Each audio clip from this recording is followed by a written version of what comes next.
So it was actually the prison chaplain that changed everything. He approached me one day and I was ready to swing at this guy, man. He said to me, "You don't realise how lucky you are." Lucky? Who the hell do you think you are? Lucky, I'm in prison. And he went, "Stop for a second." He said, "Listen," he goes, "only two type of people spend life in a cell. A prisoner and a monk." And then he told me I had a choice in which I wanted to be. Light bulb. It was like an epiphany. It was like a moment of enlightenment. You know, I'd struggled and suffered and been put through stuff by lots of people most of my life. And here I was at the end of my road for punishment. And I felt a surge of righteous anger going through me. And I said, "You're going to give me this to punish me? Watch. I'm going to use this to build myself." Inside, I but I just found that there was so much that needed to be done to support people and help people. To like find something better to do, for lack of a better word. You know, like we could all be doing something better than being in prison, right? So that I've had an idea for a business, started the business, and we basically help young people or try to like show them the dangers of going down that pathway that can lead to prison, and then try to like signpost them to better pathways. Yeah. Do you know what I mean? I mean, it's amazing hearing you say that. Thanks. I want to do the same. That's what we're trying to do here. That is what we're trying to do here. I just wanted to, I wanted to ask you one thing before, like, so do you know anyone in prison now? And if you do you feel like, you know, you want to help them, but you can't help them? That kind of feeling, because you've been through it yourself. All right. So my brother's actually in prison now, my younger brother. And I spoke to him the other day and we're just talking. And then he was like, "Oh, you know, so-and-so and so-and-so are back in prison." I was like, boy, it is what it is now. It's like either something clicks with you and then you're just like, this ain't what I want to do anymore. And then you're going to find something positive or something better to do with your time. Or people just go back to what they know. And I feel like this is part of the reason why we should be doing things like this and having, you know, Life After Prison podcast, because what is life after prison? How does that look like? What else can someone else be doing? What support is out there? Do you get what I mean? So feelings are normal and feelings are okay. Yeah, and this is part of the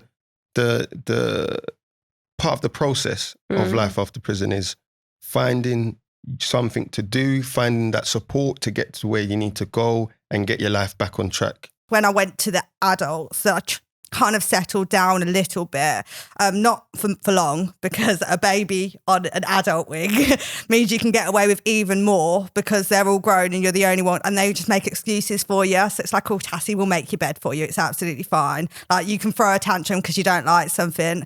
So I did that for quite a while because it got me quite far. It's not good, like it's not good to admit, but it did get me quite far. And then I don't know what happened, but then I started feeling sorry for myself. And I think everyone goes through that phase. Like, you start feeling sorry for yourself. And to make it worse, because a lot of the individuals that I'd impacted were kind of coming in. So in Peterborough, B Wing is the people that have substance misuse problems. So they kind of go in and they have to do their lie down and whatnot. Yeah, and like, you'd see them coming in, and I was working in reception and I was like, I did this. Like, not to some of them specifically, but not to some of them specifically, but I was still there like, I've done this. And then I went like on a spiral of like self-pity and like, poor me and I'm a horrible person. But then I kind of woke up one day, I was like, I don't want to feel sorry for myself anymore. And yes, I have been this person and I made these decisions, and some of the actions have turned me into somebody that I never wanted to be. But I also have the ability to change that narrative and to be something else to them now. And that's where my sentence changed for me. I met this fella and he used to come and sit in my cell with me, drink coffee and that. And he used to play the guitar. And like, he always thought he was really good in it. And I underestimated how sick he was. So I was like, all right then, you know that song, that Havana, Una, na, I lost my heart. Yeah. That come on the radio. And I was like, if you're that sick, play that lick, innit? And like, boom, like that, played the lick. And like, that just stood out to me. I was like, I want to know how to do that. Never thought about playing an instrument. And he played that. I was like, want it. And then he got released and left me with guitar. Like, and I tried going through guitar books from the prison library and following like chord shapes and things like that. And it just wasn't working for me in it. And then I started like playing with my ears more than my hands in it. And then it just popped. It was a more of a refreshing feeling I had. So